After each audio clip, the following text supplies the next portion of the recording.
And we start KVUE News at 5 with this breaking news. At least 3 people are dead and 10 people are missing in Travis County. Life-threatening flash flooding is happening now across central Texas. Several roads are damaged throughout the region and dozens of rescues have also taken place today. Most of those calls have been along Big Sandy Creek and Cow Creek. Both feed into Lake Travis. Governor Greg Abbott has added more central Texas counties to the disaster declaration he signed last night. Burnett, Caldwell, Travis, and Williamson counties were added this afternoon, along with Mason, Comal, Gillespie, and Kerr counties. The governor has also requested aid from the federal government. And within just the last couple of hours, the city of Austin has banned the use of personal and commercial watercrafts in its waterways. It includes kayaks and paddle boards, and that ban covers waterways Lady Bird Lake, Lake Austin, Barton Creek, Bull Creek, and the Colorado River downstream of Longhorn Dam. That order runs through noon on Monday. So much happening across central Texas this afternoon. This is a KVUE News weather impact alert with Grace Ford. Hey, good evening, everyone. Yeah, we are seeing considerable rain across central Texas. This has been ongoing since yesterday and even Thursday. Looking out towards Lake Travis tonight, you can see just how much those water levels have risen over the past 3 days or so. Let's get a check on exactly where Lake Travis is. Up to 653 feet here, rising almost as much as 14.5 feet over the past 3 days. So it has risen considerably, and there's still rain ongoing across Travis County right now. And we also still have some flooding alerts up towards Burnett County, even stretching as far west as Llano there. And we still have one that is in effect until 6 p.m. for the Austin proper area. You can see that heavier rain. It's kind of swirling around a little bit. We have had this surface low pressure system sitting over us all day, leading to life-threatening flood issues as well as flash flooding across the area. The bulk of the rainfall has actually fallen in northwest Travis County today. You can see these estimated rainfall totals here, upwards of 18 inches in some spots, 19 inches just to the north of Laga Vista there, and extending out towards areas of Burnett and Marble Falls. We really want to be continuing to communicate to people that we don't need anyone out on the roads if you don't need to be out on the roads today, because that flooding, of course, can be flash flooding, can happen very fast. And of course, we'll continue to monitor the forecast for you guys as we head into the rest of our show. And we've got to look at when we're expecting to dry out as we head into next week coming up in just a little bit. Back to you, Adam. All right, Grace, thank you. Not done with that rain just yet. And 2 deaths have been confirmed in Burnett County because of these floods. Daniel Perot joins us from Marble Falls. Daniel, what is the latest out there?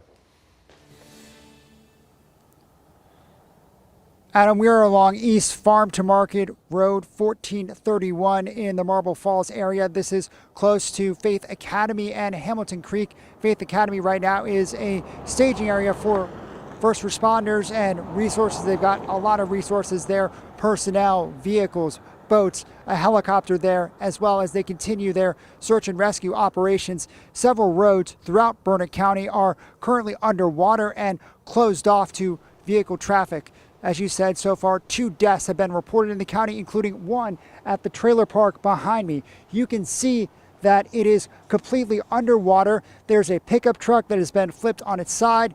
There are trees that have been uprooted. There is debris from different trailers that have been just ripped apart all throughout and floating around. There's some kayaks that are sprung around here as well. There are 2 others who are still missing. That includes a fire official who was swept away by the floodwaters after he drove into water while responding to a call. The vehicle was found, but not that fire official. Crews have been rescuing people from the rising floodwaters since early this morning. They rescued 25 people before 8 a.m. and by this afternoon, that number was around 40. Some people were rescued by boats. In other cases, Burnett County Sheriff's deputies actually carried people out of the rising floodwater with their arms. At one point, parts of State Highway 29 and US 281 were flooded. The water has since receded from those roadways, but the rain is still coming down here in Burnett County. Several roads throughout the county are washed out. Authorities say they are assessing the damage to the roads, but right now their top concern is those search and rescue operations that continue to take place at this hour. Adam? Dan, we're certainly hoping for the best. Devastating news and images out there in Burnett County. Thank you so much. And we are watching road conditions all across Central Texas. This is a look at ATX floods. This is a regional website that shows road closures across Central Texas. Right now, there are more than 100 roads closed because of flooding. Now, most of them are in North Travis and Williamson counties. And to give you a better idea of the weather situation in our area, here are some of the images we have gotten over today from across the region. This is what the San Gabriel River looked like late this morning near Ronald Reagan Boulevard in Leander. Look at how high that water is. You can see just how high it was. Again, this was about midday today, late this morning.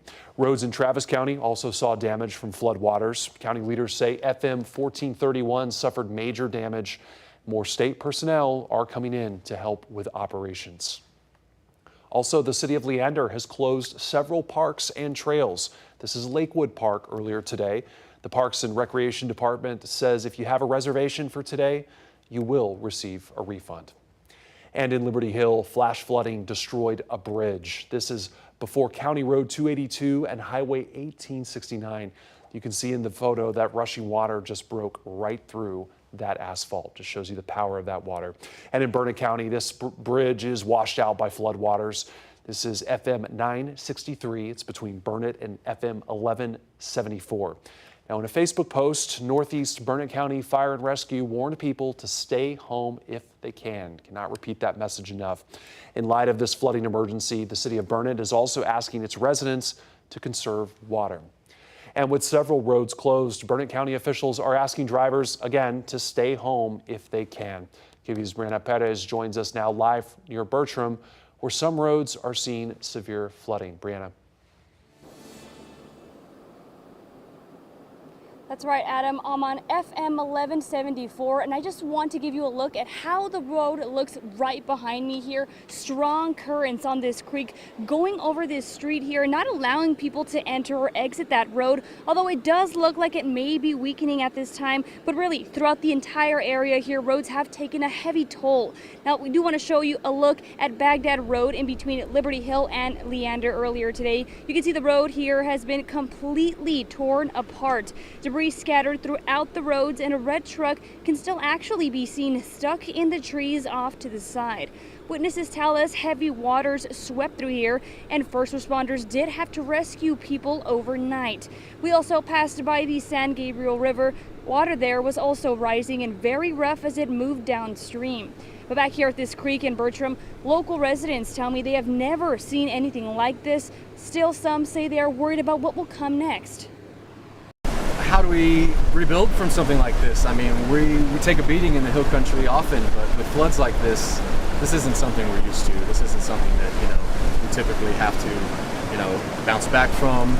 So with all this rain and then the destruction that it's causing downriver into Georgetown right now, there's just going to be a massive cleanup on everybody's part.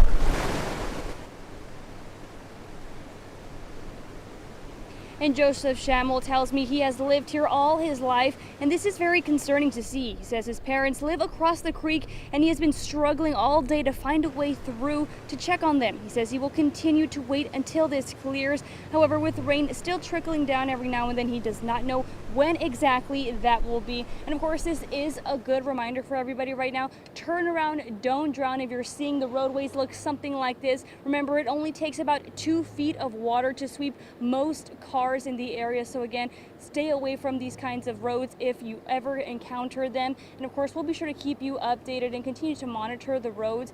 Follow us on KVUE.com and we'll stay updated with everything that's going on over here. But for now, reporting in Bertram, Brianna Perez, KVUE News. And so often it's so hard to tell just how deep that water is on the road. Brianna, thank you so much. And in Williamson County, pets from the Georgetown Animal Shelter were moved south to the Wilco Regional Shelter. Shelter leaders say they will not take in animals today as they operate their emergency protocols. Now, if you would like to help, visit their Facebook page for fostering information.